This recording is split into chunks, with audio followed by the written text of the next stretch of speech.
তাদের মধ্যে একটি দল আছে, আমি নাম নিলে তো আবার অসুবিধা, তারা যদি যুগপথের সঙ্গে হলে নিষ্পাপ হয়, তাহলে বাকি যারা 28টা দল দামি দামি নির্বাচনে আওয়ামী লীগের সঙ্গে হয়েছিল তারা কি মহাপাপী?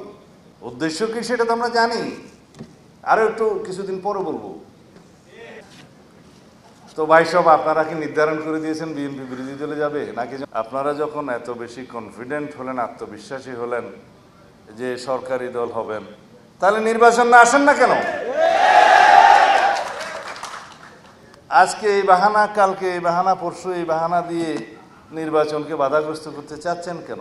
পত্রিকায় আজকে হেডলাইন দেখলাম, কোথাও বলছে বাংলাদেশ জামাত ইসলামী সরকার গঠন করবে, বিএনপি বিরোধী দলে যাবে। আমার ছোট ভাই হাসনাত আবদুল্লাহ এখানে পুরা এনসিপির ভূত, ভবিষ্যৎ, অতীত সবকিছু বলে গেছে। আমি খুব সমৃদ্ধ হয়েছি, সুখী হয়েছি জেনে।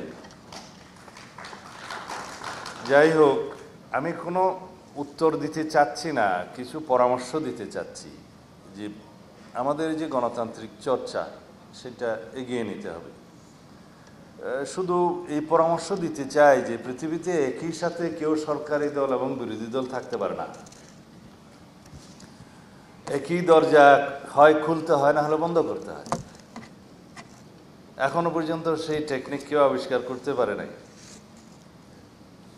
যেদিন ছাত্র প্রতিনিধিরা সরকারে যোগদান করলো, আমি তখনও দেশে প্রত্যাবর্তন আসতে পারিনি।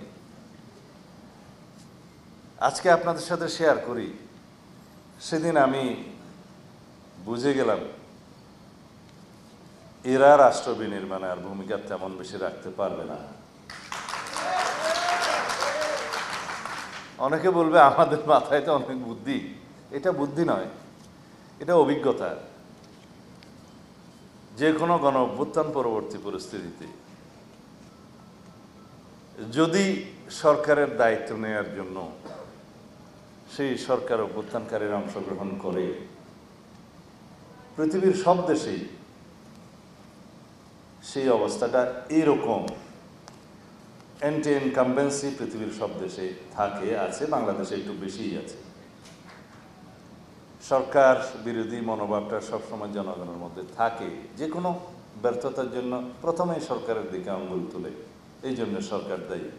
দায়ী কি দায়ী না সেটা পরে বিবেচ্য, কিন্তু সবাই বলবে সরকার দায়ী, যেহেতু দায়িত্বে সরকার। এই সরকারের দায়িত্বে আসাটা আমার মনে হয় সেটা তাদের সঠিক বিবেচনা, সিদ্ধান্ত হয়নি। আমি বুঝি নির্মাণের শিল্প, সালাম স্টিল বোঝে ডিউরেবিলিটি। সালাম স্টিল, মোস্ট ডিউরেবল স্টিল। তাহলে আজকে প্রেসার গ্রুপ হিসাবে, জাতিকে নির্দেশক হিসাবে একটা ভূমিকা তাদের থাকতে পারত, যেটা প্রশ্নবিদ্ধ হয়েছে। এখনো তারা ছাত্র প্রতিনিধি হিসেবে যারা সরকারে বসে আছে, প্রতিদিনই তাদেরকে লায়াবিলিটি কাঁধে নিতে হচ্ছে, হবে।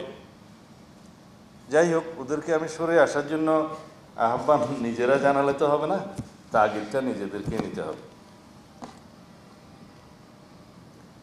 আর আমাদের কিছু কিছু ইতিহাস আছে পার্লামেন্টারি। সেই পার্লামেন্টে অনেক সময় আমরা বলতে শুনেছি, যদিও ওই পার্লামেন্টগুলোকে আমরা স্বীকৃতি দেই না, কিন্তু কিছু বচন, কিছু কাহাওয়াত এখনো রয়ে গেছে। একজন নেত্রী বলছিলেন, আর কি নামটা নেব কিনা, রোশনেশ্বর বলছিলেন, মাননীয় স্পিকার আপনিই বলে দেন আমি সরকারি দল না বিরোধী দল। এইরকম কোনো চর্চা যেন আমরা ভবিষ্যতে না দেখি। বিরোধী দল সেটা যত সংখ্যা কম হোক, বিরোধী দলের একটা বিশেষ গুরুত্ব পার্লামেন্টে থাকে। সেটা 5 জনের হোক, 10 জনের হোক, 50 জনের হোক, 100 জনের হোক, বিরোধী দল বিরোধী দল। কালকে কয়েকটা সমাবেশ হয়েছে সারা দেশে, বিভিন্ন বিভাগ পর্যায়ে। এটা পত্রিকায় আজকে হেডলাইন দেখলাম, কোথাও বলছে বাংলাদেশ জামাত ইসলামী সরকার গঠন করবে, বিএনপি বিরোধী দলে যাবে। তো ভাই সব আপনারা কি নির্ধারণ করে দিয়েছেন বিএনপি বিরোধী দলে যাবে নাকি জনগণ করবে? কিন্তু আমার জবাবটা এখানে সেরকম না। আমার জবাব হলো, আপনারা যখন এত বেশি কনফিডেন্ট হলেন, আত্মবিশ্বাসী হলেন যে সরকারি দল হবেন, তাহলে নির্বাচন না আসেন না কেন? আজকে এই বাহানা, কালকে এই বাহানা, পরশু এই বাহানা দিয়ে নির্বাচনকে বাধাগ্রস্ত করতে চাচ্ছেন কেন? উদ্দেশ্য কি সেটা তো আমরা জানি, আরো একটু কিছুদিন পরে বলবো। কাদেরকে নিয়ে আপনারা আন্দোলন করছেন এখন যুগপথের সঙ্গে, সেটা জনগণ দেখছে।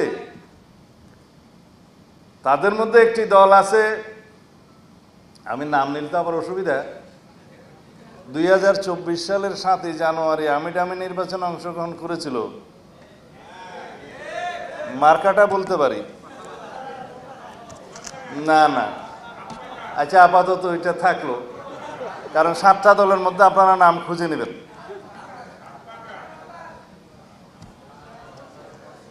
তারা যদি যুগপথের সঙ্গে হলে নিষ্পাপ হয়, তাহলে বাকি যারা 28টা দল দামি দামি নির্বাচনে আওয়ামী লীগের সঙ্গে হয়েছিল, তারা কি মহাপাপী?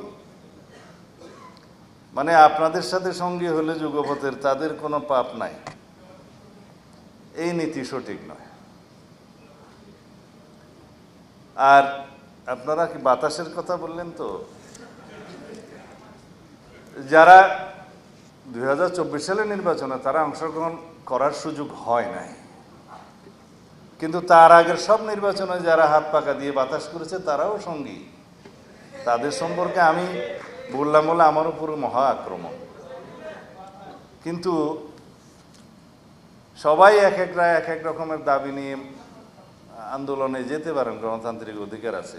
তা আমরা বলছিলাম যে বিষয়গুলো এখনো আলোচনার টেবিলে নিষ্পত্তি হওয়ার অপেক্ষায়, সেই জন্য অতিরিক্ত চাপ প্রয়োগ করার জন্য কি আপনারা রাস্তায় গেলেন?